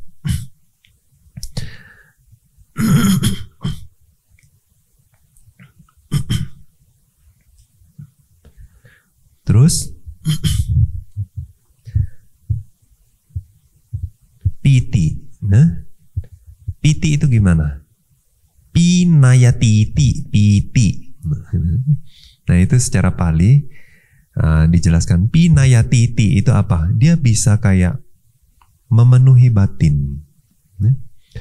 Jadi katanya bisa memenuhi batin, makanya disebut sebagai piti. Ya. Nah sifatnya seperti apa? Paranalakhanang. Sifatnya itu dia menyebar, ya, meliputi, ya, menutupi seluruh tubuh gitu, tersebar. Terus tuthi lakhana, ciri yang lain adalah menyukai, senang. Rasanya atau fungsinya ya itu adalah kayak memenuhi cita dan cetasika. Nah gitu ya, memenuhi cita dan cetasika. Jadi pada saat fokus ke itu ya, makanya agak susah fokusnya, betul-betul fokus ke objek. Karena apa? Dia kayak diliputi juga sama feeling itu ya. Misalnya kayak kita minum air ya, tapi sudah dicampur gula, kita susah rasain airnya. Yang rasanya cuma udara manis gitu. Ya, nah seperti itu. Nah itu si piti ya, itu fungsinya. Kemudian manifestasinya seperti apa? Kayak meluap keluar katanya ya. Kalau penuh kan rasanya kayak meluap gitu ya. Makanya waktu piti itu muncul kadang-kadang orang sampai kayak mau terbang gitu ya, senangnya sampai kayak badannya mau mengembang ya. Nah terus pasadi, kenapa disebut sebagai pasadi? Karena dia bisa menenangkan panasnya batin dan tubuh, kayak menyejukkan ya, menyejukkan panas batin dan tubuh. Nah itu sifat si pasadi ini. Oleh sebab itu dia disebut sebagai pasadi. Kaya cita daratha pasambhana to ya, dari kata pasambhana itu menyejukkan atau menenangkan gitu ya. Jadi kalau pasadi muncul waktu meditasi itu sudah nggak gerasak-gerusuk lagi ya, batinnya udah tenang, fisiknya juga enggak sakit sana sakit sini lagi, enggak mau pindah-pindah lagi dia udah ya. Nah biasanya udah diem, meditasi tenang. Nah itu pasadi udah muncul ya. Terus upasama lakhana. Nah, upasana lakhana itu sama ya, cirinya jadi kayak menenangkan ya, fisik dan batin. Kemudian rasa ya, fungsinya adalah kaya cita dharatha nidhamma. Nidhamana rasa ya. Nah itu untuk menghilangkan ya, panas atau kegelisahan di tubuh dan batin. Kemudian manifestasinya apa? Apari pandana bhuta siti bhawa pacupatana ya. Jadi untuk menyejukkan atau menenangkan ya, getaran dari batin dan fisik gitu bilangnya. Jadi manifestasinya pada saat muncul ya, makanya Bante tadi jelaskan waktu dia muncul batinnya dan fisiknya sudah enggak goyang-goyang lagi. Itu sifat si pasadi ini. Kemudian samadhi ya, samadhanato pasad samadhi. Samadhanato artinya terbawa dengan baik. Apa yang dibawa dengan baik? Ya, batinnya dibawa dengan baik. Kemana? Ke objek. Sudah terkukuhkan dengan baik. Ya. kemana? Ke objek. Gitu ya. Semua batinnya, jadi samadhi itu artinya di situ pas ngeklik gitu ya, kekunci. Nah, ada orang bilang terserap ya, nah, di objek satu aja manunggal ya. Cirinya apa? Awikepa. Awikepa juga enggak ini ya, enggak bergetar dia, enggak goyang-goyang. Awisara lakano ya. Ciri lainnya adalah selain tidak goyang-goyang ya, awisara. Awisara itu adalah tidak surut dia, tidak surut dari objek ya.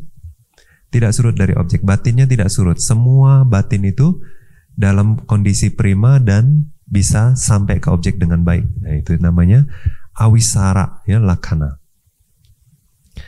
Kemudian rasanya sampindana, sampindana raso ya. Jadi sifatnya adalah berasosiasi dengan baik sama objek ya, sampindana itu berasosiasi dengan baik. Kemudian manifestasinya gimana, waktu muncul itu seperti apa ya penampakannya itu, cita titi pacupatana ya. Jadi benar-benar kokoh ya, batinnya tuh kokoh.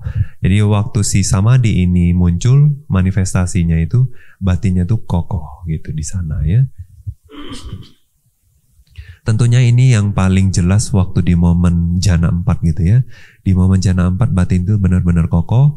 Makanya beberapa meditator nggak suka jana 4 ya. Dia bilang kayak batu. Nah, enakan jana 3 katanya ya, masih ada peacefulnya gitu. Sama sekali nggak kayak orang dingin gitu ya, diem kayak batu, UPK ya, netral. Nah terus, nah itu si siapa? Samadhi ya. Berikutnya adalah UPK. UPK ini sifatnya gimana? Kenapa dia disebut sebagai UPK ya? Ketutup.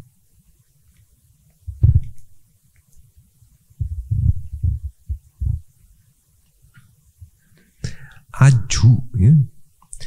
Aju pekanato. Aju pekanato, makanya dia disebut sebagai UPK. Jadi karena dia itu mampu cuek. Mampu cuek ya. Nah, apa sih yang dicuekin? Bukannya objek yang dicuekin ya. Kalau objek dicuekin ya hilang objeknya. Nah, tapi ini bukan menghindari, tapi bukan menghimbau, katanya apa ya? Menghindar, mengabaikan ya, menghiraukan ya. Menghiraukan atau tidak menghiraukan ya? Tidak menghiraukan berarti ya. Dia tidak menghiraukan objek ya, mengabaikan objek tuh maksudnya ya. Bukan objek, perasaan ya, perasaan yang lainnya itu, bukan objek ya. Nah, karena itu maka dia disebut sebagai UPK dari kata apa? Aju upekanato katanya, aju pekanato itu. Kemudian sifat cirinya apa? Patisangkhana lakana. Ya. Patisangkhana lakana itu artinya secara merata. Ya. Secara merata dia melihat objek. Nah, merata tuh maksudnya enggak pilih-pilih gitu ya. Enggak suka juga, enggak tidak suka, enggak menolak gitu objeknya. Terus ada lagi ciri yang lainnya, sama wahita lakana ya. Cirinya itu adalah ya sama dia ya, bisa membuat kesetaraan ya terhadap objek. Kesetaraan terhadap semua cetasika, cita dan cetasika itu ya. Nah, setara, seimbang gitu. Nah, itu sifat dari ciri dari si UPK. Kemudian fungsinya adalah unadika niwarana raso ya. Unadika niwarana. Jadi dia bisa membuat tidak berlebihan, tidak juga kurang ya. Tidak mengembara, tidak juga surut dari objek. Nah, itu ya, dia bisa membuat semua cetasika ini. Nah, cetasika itu cuma ngerjain kerjaannya aja, tapi yang membuat mereka seimbang ini ya.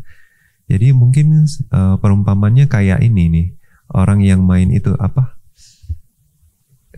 ya, itu papet ya, boneka yang pakai benang itu apa namanya? Wayang Oh ya, wayang juga bisa tuh ya. Wayang atau yang kalau di Eropa itu kan yang digoyang-goyangin dari atas jadi drama itu lihat itu puppet ya, boneka boneka gerak itu. Nah jadi si boneka itu ada misalnya tangan ya, tangan untuk bergerak ya, kaki buat berjalan dan kepala ya buat bergoyang dan lain sebagainya. Cuma yang menyeimbangkan itu ya semua itu kan si tangan si ini kan, tangan orang yang mainin itu kan. Nah kalau dia terampil, nah itu posturnya seimbang, berdirinya tegap dan lain sebagainya. Nah itu si UPK ini ya, dia itu membuat si cetasika ini seimbang ke objek, nggak berlebihan juga nggak kurang gitu. Nah itu apa tadi? Rasa ya. Jadi itu fungsinya itu tugasnya tuh itu dia. Terus paka patu paceda raso ya, ada lagi fungsi yang lain, yaitu dia tidak dia memutuskan ya, dia memutuskan dari suka dan duka. Artinya dia tidak mengizinkan duka juga, dia tidak mengizinkan suka juga untuk muncul ya. Rasa suka duka itu biar enggak muncul, dia bisa memutus di sana ya. Nah kemudian manifestasinya seperti apa? Majhata, bahawa ya. Jadi netral dia, seimbang ya, tidak memihak, dia tidak suka juga tidak menolak. Nah itu sifat si UPK. Nah jadi setelah kita mengetahui sifat-sifatnya ini, kita juga paham bahwa yaitu kenapa dia akhirnya 3 adalah berlawanan dengan lina ya, dan 3 yang lainnya juga berlawanan dengan udaca ya. Nah itu jadinya 7. Nah kalau si sati ya, Buddha bilang satinca ko ahang bhikawe sabatikang wadami. Selalu perlu sati itu ya. Selalu perlu. Jadi dia harus selalu perhatiin ini berlebihan atau kurang. Nah, nanti setelah itu baru muncul keinginan untuk ini harus dinaikin ya, ini dikurangin dan lain sebagainya ya. Nah, itu sifat si sati itu dia selalu perlu. Artinya apa? Juga artinya semua kusala berasosiasi dengan sati. Ya. Kadang meta nggak berasosiasi sama UPK ya. Jadi dia berasosiasi sama piti, suka bisa muncul ya si meta ini. Terus karuna juga, mudita juga ya, dia nggak berasosiasi sama UPK. Nah tapi si sati selalu berasosiasi ya. Jadi dia juga selalu ingat, ini nggak boleh, ini boleh gitu. Nah kalau ada si sati, yang lainnya juga bisa dikembangkan dengan baik gitu. Oke. Makanya di Wibhanga ya, kitab Abhidhamma yang kedua, di situ Buddha ada bilang, sotatha sato wiharanto tang dhammang panyaya pawicinati. Nah, jadi bagi mereka yang memiliki sati, dhamma itu ya atau fenomena bisa diketahui, ya, bisa direalisasi, bisa ditembus ya dengan panya. Nah, jadi sati itu penting kali ya. Jadi nggak boleh.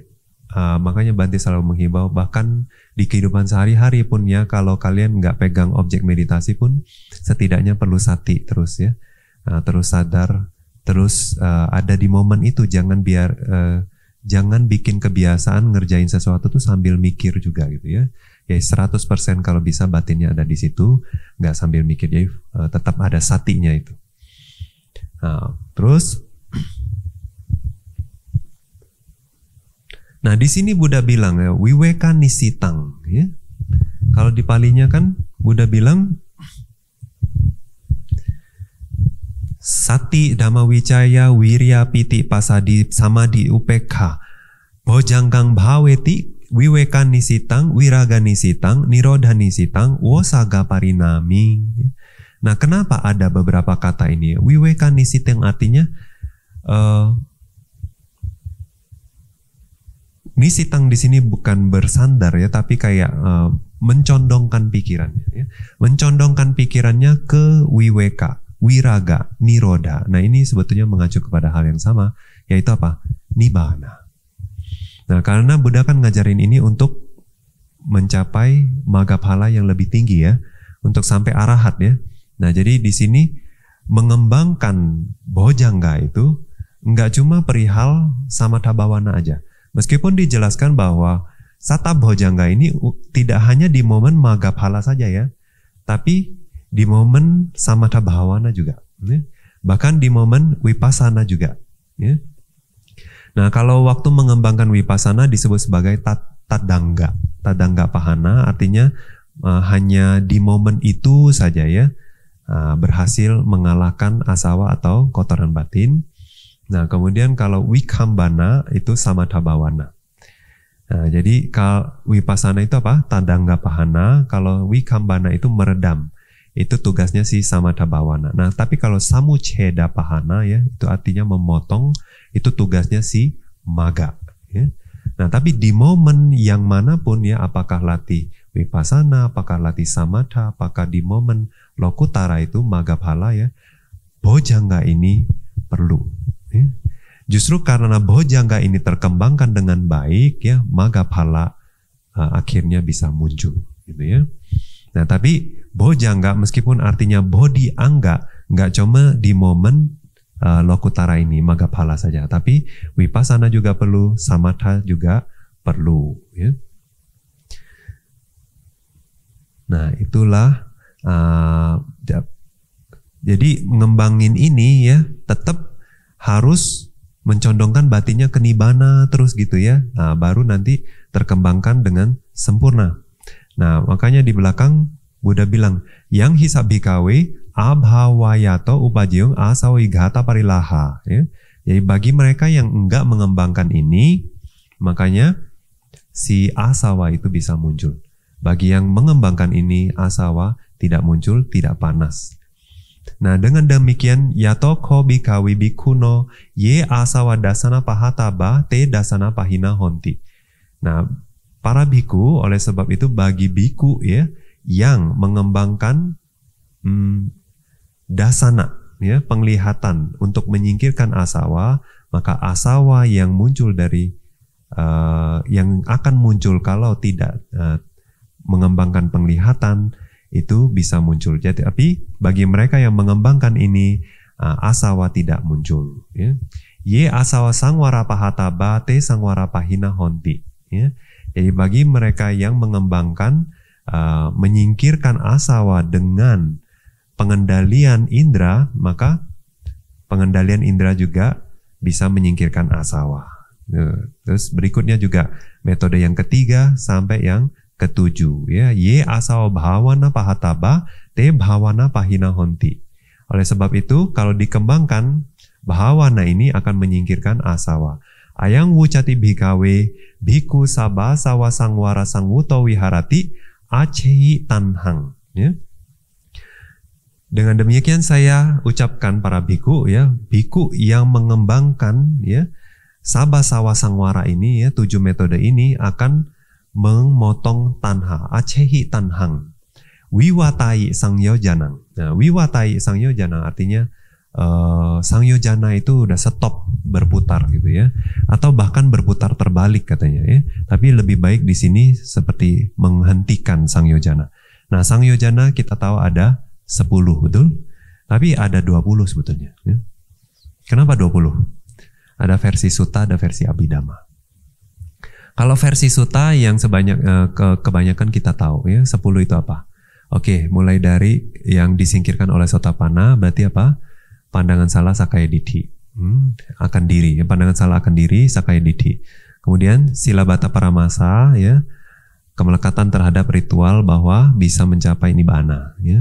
Kemudian wicikica keraguan-raguan ya terhadap 8 hal. Nah ini juga 3 sangyojana. 3-tiganya ada di sutta, metode sutta. Ada juga yang di metode abhidhamma. 3 ini sama berarti ya. Nah tapi di abhidhamma ada lagi 2 sangyojana yang disingkirkan oleh Sotapanna. Yaitu apa? Isa dan Macharya. Nah, tapi kita tahu bahwa sebetulnya Isa Macarya ini kan grupnya siapa? Dosa ya, dosa catuka. Nah, jadi sebetulnya dia betul-betul dihapus atau betul-betul dipotong itu hanya di momen kapan? Anagami, ya, maga. Ya. Nah, jadi tapi kenapa di Abhidhamma dijelaskan bahwa Isa Macarya juga Sangyojana yang disingkirkan oleh Sotapanna, tapi bukan total ya, tapi signifikan. Ya, secara signifikan itu sudah teredam ya. Nah, khususnya perihal dhamma katanya ya. Pelit perihal dhamma itu nggak mungkin lagi ya, muncul di Sotapanna. Terus Sotapanna singkirin 3 Sangyojana versi sutta ya. Nah, kemudian Anagami singkirkan berapa? 2 ya. Nah, kalau versi sutta ada ya 2 juga ya, 2. Apa itu? Kama raga dan patiga. Ya, kemelekatan kemelekatan terhadap kesenangan indera, objek indera ya, dan 5 indera berarti ya, dan patiga ini adalah kemarahan. Nah, itu Anagami singkirkan. Nah, versi sutta ada nggak? Versi sutta ada juga, tapi dia sebutnya sebagai bahawa raga aja, dia nggak ada dibedain kama raga, rupa raga, arupa raga ya. Dia disebut sebagai bahawa raga, tapi si Anagami belum singkirkan semua. Nah, jadi versi Abhidhamma ya, Anagami itu singkirkan patiga saja. Ya. Nah, sekarang kita udah kalau sampai Anagami di versi sutta Sangyojana sudah disingkirkan 5. Tapi kalau versi Abhidhamma sudah 6. Ya. Nah, terus kalau arahat ya versi sutta menyingkirkan 5 Sangyojana. Apa itu? Bhawa raga, rupa raga, arupa raga. Nah, ini adalah kemelekatan untuk terlahir sebagai rupa Brahma, arupa Brahma. Kemudian mana, ya, mana sudah disingkirkan. Kemudian udhaca, ya, kegelisahan, dan awija. Nah, terus kalau versi Abhidammanya, arahat menyingkirkan 4 dong berarti ya. Berarti bhawa raga istilahnya ya. Semua kemelekatan terhadap semua kehidupan, ya itu. Kemudian mana, ya, kesombongan atau membanding-bandingkan, udhaca, kegelisahan, dan awija. Nah, dengan demikian ada versi Sangyojana 10 versi sutta, Sangyojana 10 versi Abhidhamma. Nah, 10 Sangyojana itu mau yang sutta mau yang Abhidhamma itu juga sudah di stop kalau dengan sempurna mengembangkan Sabhasawa Sangwara ini. Artinya sudah mencapai arahat ya. Terus sama mana bisa maya antamakasi dukasa. Ya, jadi waktu itu sudah menyelesaikan akhir dari dukkha. Ya, ida mawaca bahagawa atau mana te bhikkhu bahagawa itu bahasitang abhinandunti sabhasawa sutang nididang. Ya, nah, semua bhikkhu berbahagia setelah Buddha membabarkan dhamma ini. Nah, dengan demikian selesailah juga penjelasan dhamma kita tentang Sabhasawa Sutta. Ya. Nah, ada pertanyaan yang masuk ya, versi online. Di sini ada yang mau tanya? Oh, mau tanya? Online dulu ya. Yang online ada beberapa.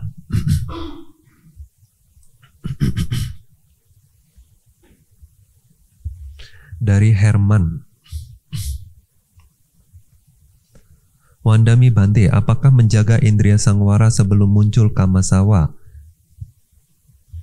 Sebelum momen jawana ini dengan menutup semua 6 pintu kah?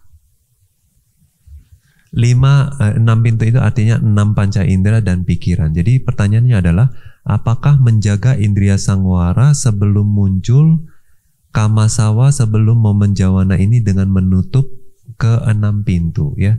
Tentunya 6 pintu kita nggak bisa tutup semuanya ya. Kecuali masuk Nirodha Samapati ya. Nirodha Samapati hanya bisa dicapai oleh Anagami dan Arahat yang punya 8 pencapaian saja ya. Nah, mereka bisa tutup artinya nggak ada batin waktu itu, jadinya batin juga ditutup, semua indera nggak tahu lagi, disentuh mereka nggak tahu ya, dipanggil nggak tahu. Kecuali misalnya dipanggil sangga, dipanggil gurunya atau dipanggil Buddha ya. Nah, dia bisa bangun. Itu karena tekadnya sebelum masuk itu ya. Nah, kecuali Nirodha Samapatti, kita nggak bisa tutup semua pintu ini ya. Bahkan waktu kita tidur, waktu tidur terlelap, pintu batinnya muncul. Ya. Jadi makanya proses batin bhawangga itu kan bhawangga cita itu kan ada ya. Nah, memang kadang-kadang kita udah nggak tahu lagi orang di samping kita pokoknya udah saling ngorok. Nah, jadi nggak tahu lagi suara. Ya, di luar juga ada kayak kemarin tahun baru ada aja yang nggak kebangun. Ya. Nah, itu luar biasa tidurnya.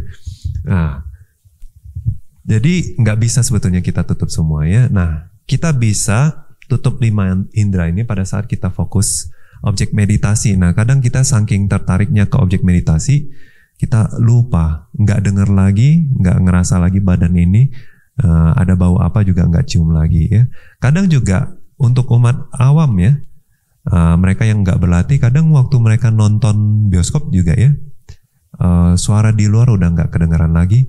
Bahkan mereka juga lupa ya, sekarang lagi duduk di sofa, mereka kira mereka sedang aksi di situ ya. Jadi kalau dikagetin mereka kaget juga ikutnya. Nah, itu seperti itu kondisi batinnya sangat kayak terserap ke objek gitu. Nah, itu bisa ya tutup 5 indera tapi pintu batin tetap buka. Terus bisakah seseorang beryoniso manasikara tanpa berpengetahuan tentang kusala-akusala atau kama? Kusala-akusala kama, hanya bermeditasi tanpa belajar dhamma. Oke. Nah, kalau Herman, ya, kalau Herman sudah baca buku Yoniso Manasikara ya, di sana Herman bisa temui bahwa ternyata banyak macam Yoniso Manasikara itu. Cara berperhatian bijaksana itu macam-macam ya. Ada dengan mendengar dhamma, sebetulnya waktu itu Yoniso Manasikara ya, sembari dengar dhamma. Nah, atau kita merenungkan dhamma, atau meditasi, atau menjalankan sila, atau waktu vipassana dan lain sebagainya ya. Nah, atau hanya mengendalikan indera, waktu itu bisa juga Yoniso Manasikara. Nah, jadi Yoniso Manasikara ini bukan cuma perihal meditasi saja. Meditasi itu salah satu cara untuk Yoniso Manasikara. Nah, iya, misalnya kalau diajarin guru meditasinya, oke, fokus nafas aja, yang lain nggak mau tahu. Ya, setiap kita fokus ke nafas, waktu itu ada Yoniso Manasikara. Nah, waktu itu kita nggak tahu kusala akusala juga bisa, nggak masalah ya. Nah, tapi kita nggak mungkin selalu meditasi toh ya. Jadi di aktivitas sehari-hari, oleh sebab itu kita harus tahu yang mana yang kita boleh perhatiin, yang mana yang harus dihindari, itu juga penting. Kemudian ada lagi Lisa Cendro ya. Wandami Bante, jika di detik kematian kita merenungkan semoga bisa terlahir di alam bahagia terus-menerus, apakah itu adalah tanha yang malah menyebabkan terlahir ke apa ya? Terima kasih.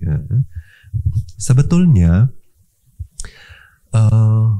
kita bisa mengkondisikan, ya? Kita bisa mengkondisikan, tapi sebetulnya yang terakhir kama apa yang akan berbuah itu betul-betul di luar kita.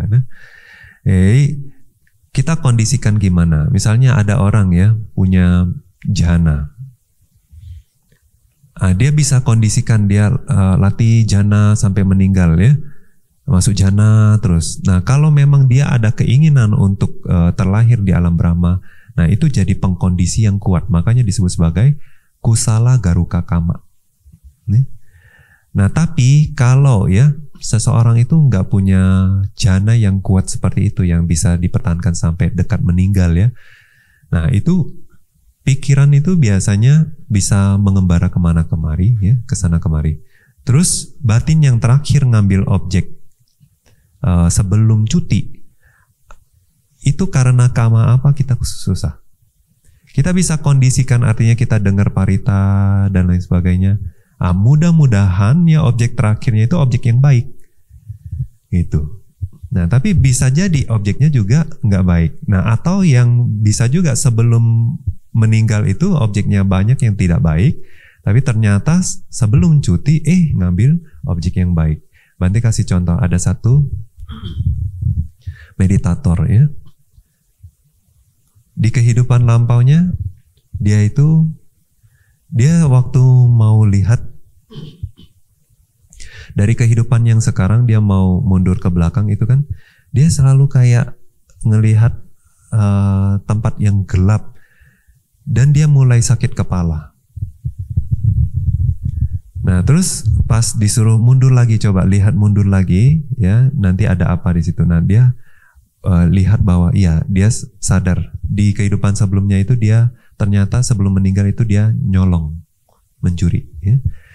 Nah, terus ketahuan orang, jadi dipukulin orang, udah disiksa ya. Ada penduduk desa itu yang pakai golok ya, itu kepalanya dipukul. Ya, jadi di sini tuh belah sebetulnya, pecah kepalanya ya. Nah jadi, tapi nggak sampai di situ apesnya, dia itu dimasukin ke kayak kurungan babi itu ya, yang jaring itu dari bambu itu. Terus dilempar sama, karena ketahuan nyuri kan ya, ketangkep. Jadi dilempar ke air, ke sungai, tenggelamin gitu. Jadi kalian, kita bisa bayangin gimana kondisi batinnya ya, udah sesak napas ya. Terus ini juga sakit kan, terus habis tadi disiksa udah sakit semua di seluruh badan, tapi yang paling sakit itu adalah yang di sini. Jadi batinnya itu kayak sambil perhatiin ini sakit terus sesak napas, semakin lama nggak bisa napas gitu ya. Nah terus di momen terakhirnya untungnya gitu ya, dia ingat dia berdana ke biku. Tapi ini luar biasa ya, ini hoki banget ya. Bisa semenderita itu terus pikiran terakhirnya tiba-tiba ngambil objek itu. Nah, akhirnya jadi manusia kehidupan ini. Maka bisa berlatih meditasi. Ya, tentu kenapa bisa berhasil meditasi ya, itu ada paraminya ya. Tapi maksud Bante, kondisi batin waktu itu gimana tuh? Udah seperti itu ya. Nah, tapi juga akhirnya di kehidupan ini ya, karena sambil fokus ke rasa sakit itu, dia juga jadi tanda lahir. Ada tanda lahir ya, di kepalanya itu kayak bekas bacok ya. Ada tanda lahir nggak? Jadi kondisi batin bisa seperti itu ya, atau bahkan dengar parita ya, tiba-tiba ingat gitu ya, aduh anak belum dikasih warisan, melekat ke anak, jadi apa kita nggak tahu ya. Nah ada juga yang memang terkondisi gitu ya, ada juga meditator yang pas mau meninggal itu manusia tapi anaknya berantem gitu, udah mulai ngeributin warisan di depan dia. Jadi dia nggak bisa tenang. Akhirnya dia meninggal, objeknya juga nggak bagus ya, karma buruk berbuah, jadinya jadi ular. Ya. Jadi ular. Nah itu hati-hati ya. Jadi di detik kematian itu ya kita bisa mengkondisikan ya, kebajikan sih sebaiknya ya, kebajikan yang pernah kita lakukan ya, semakin bisa bikin kita bahagia itu semakin bagus, atau semakin yang bisa bikin batin kita damai tenang itu semakin bagus.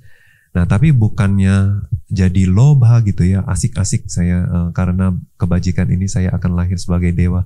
Nah, jangan begitu ya, takutnya malah pikiran yang muncul adalah loba. Senang juga ya, bukan berarti semua senang itu baik ya. Nah senang juga akhirnya, tapi nanti malah melekat, bisa terlahir di alam apa ya. Oke, itu hati-hati. Terus pertanyaan berikutnya,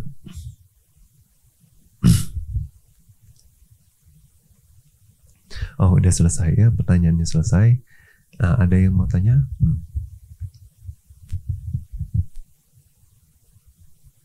Wandami Bante, yang pertama itu yang tadi Bante bilang kayak di tempat-tempat yang harus dihindari itu kan ada yaka gitu. Kalau orang-orang tua dulu kan kasih taunya kalau ke tempat kayak gitu kita harus permisi atau segala macam. Tapi secara Buddhis itu gimana menyikapi kondisi kayak gitu?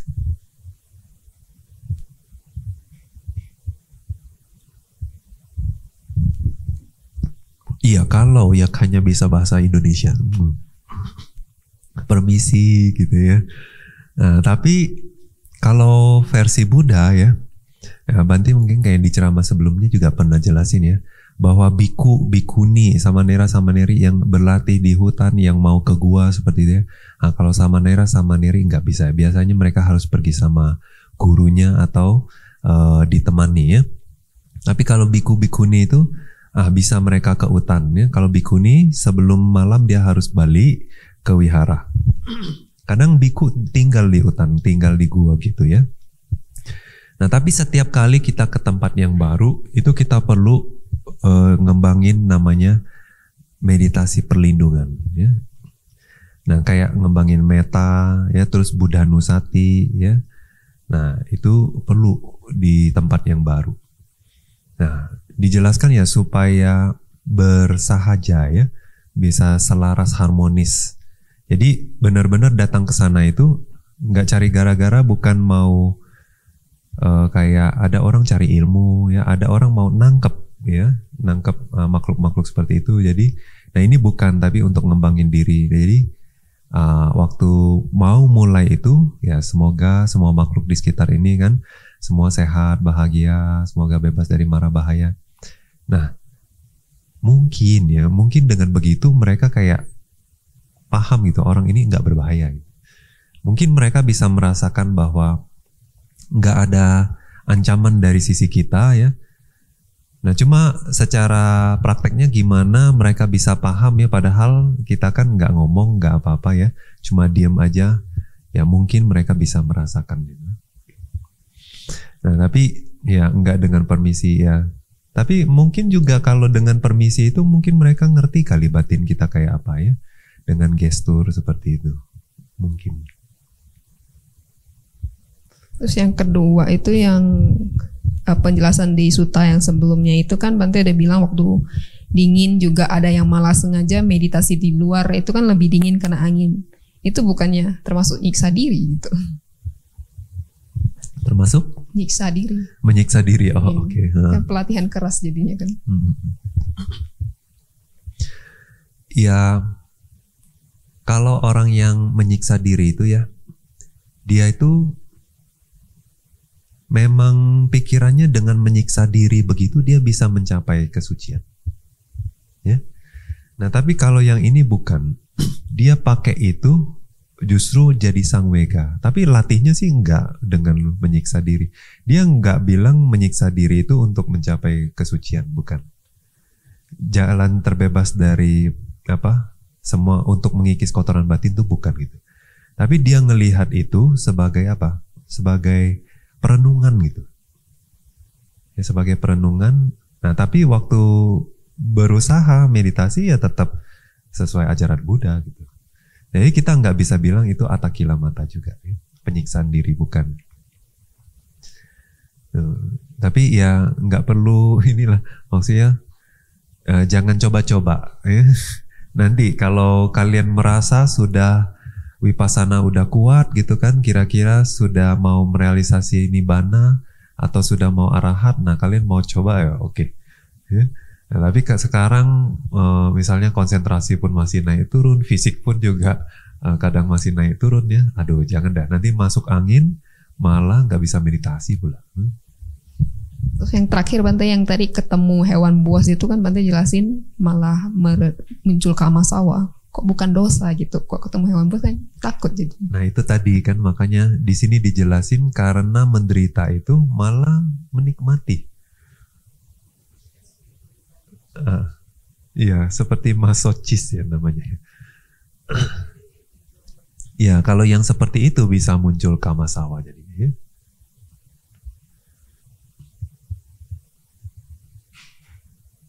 Ya sele.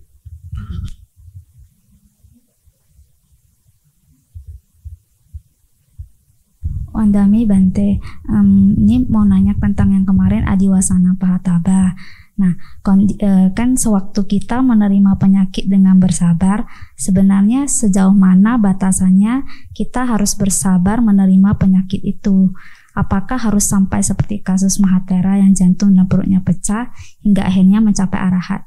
Bukankah di satu sisi Bante juga sering mengingatkan untuk tidak terlalu ekstrim, harus berlatih dengan jalan tengah, modal jangan sampai tekor.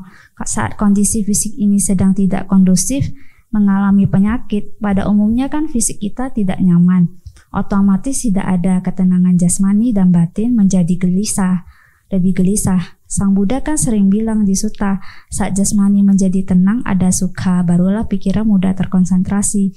Jadi harusnya bagaimana dan sejauh mana batasannya kita harus menerima penyakit itu dengan bersabar. Nah, kalau kita perhatiin ya bagaimana Bante itu berlatih kan, dia bersabar artinya tidak mengeluh ya, karena kan ditegur ya sama Bante yang di sampingnya itu kan, bilang apa? Pabajito nama adhiwasana silohoti ya, sadu Bante dia bilang gitu kan. Nah habis itu dia udah enggak menggeliat-geliat lagi di lantai ya, di tanah, tapi dia langsung duduk. Terus wikambetua ya, palingnya apa? Wikambetua artinya dia melampaui sakit itu. Nah melampaui sakit ini gimana sih? Jadi dia dengan wirya ya, dia enggak peduliin sakit itu, dia enggak menghiraukannya ya. Terus dia fokus ke objek meditasinya tuh. Nah, waktu itu artinya, makanya wikambetua ini adalah wikambana pahana. Dia pakai samadhi di situ ya. Jadi dia redam, dia tekan rasa sakitnya itu ya. Dia enggak peduliin. Nah, setelah samadhi, nah, ada beberapa ya memang dijelaskan mereka merenungkan sakit itu ya sebagai anicca dukkha anatta, terus merealisasi kesucian. Nah, tapi di sini nggak dijelasin ya. Coba kita lihat dia mengambil objek sakitnya bukan.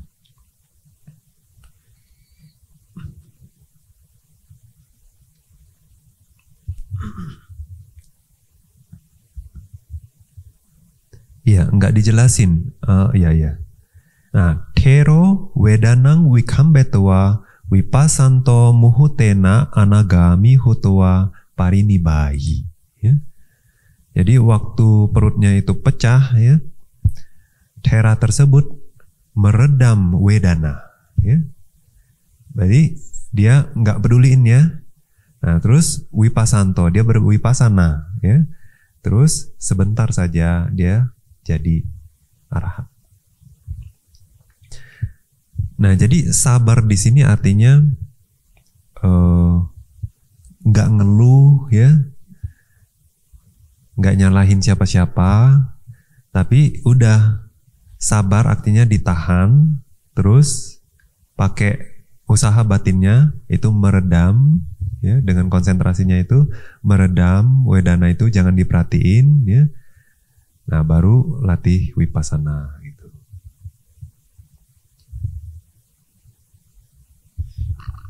Nah, dengan dia meredam dengan meredam wedana tersebut ya, perasaan tersebut, rasa sakit tersebut, nah tetap batinnya akan muncul ya, kebahagiaan karena konsentrasi itu.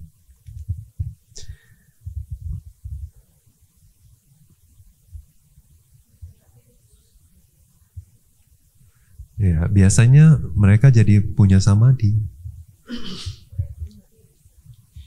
Kalau yang belum jangan coba-coba ya. Di zaman Buddha dulu ada ya seorang bhikkhu. Ceritanya ada di Dhammapada juga ada ya. Dia latih kan, fisiknya tuh lemah. Terus dia berlatih. Akhirnya sih dapat jhana. Ya, akhirnya dapat jhana. Tapi karena fisiknya udah lemah seperti itu, jhananya juga enggak stabil. Nah, karena keluar terus dari jhananya, dia merenungin, aduh kalau latihan saya seperti ini ya, tujuan saya di masa depan itu enggak pasti, dia bilang. Nah, jadi dia supaya pasti kan, kayaknya dia ini pakai potong kepalanya. Nah, Bante enggak ngancurinnya di sini ya. Baik yang online maupun yang onsite nih, nggak nganjurin cara seperti ini. Nah, dia renungin rasa sakitnya itu sebagai anicca dukkha anatta ya. Terus tentunya dia berarti sudah ngerti dong ya latih wipasananya seperti apa. Bukan rasa sakit yang seperti ini ngelawan rasa sakit, bukan begitu.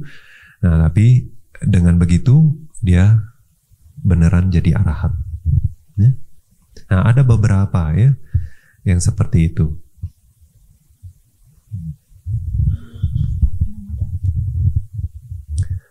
Oke ya, jadi nggak ada pertanyaan lagi. Kita tutup ceramah Dhamma hari ini dengan melakukan pelimpahan jasa.